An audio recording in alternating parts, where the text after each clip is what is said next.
سری بیماری های پوستی زیرجلدی سرد داریم. برای حوزه زیباییش ایناست که یه سری زبری های زیر پوستی داریم، تو سفید پوستا هست، نه جوش هست نه نیست.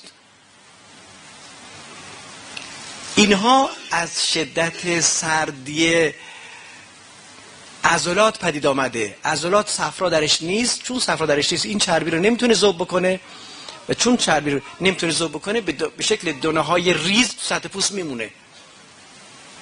اینها رو با هم خوراک عرق نعنا و هم با چنین اسانس هایی، چنین کرم هایی با کرم نعنا میشود درمان کرد.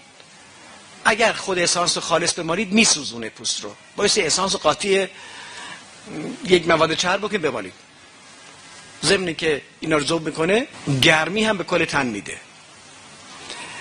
از اینها مهمترش غده های چربی زیرپوستی که تو مردم هست. بعضی از مردا، حالا تو زنها هم دیده شده، من اسم میکنم میگم بدنش میوه کرده، مثلا یه غده چربی ایجاد میشه، یه چیزی به اندازه باقالی درست میشه، میرن جراحی میکنن دوباره ایجاد میشه.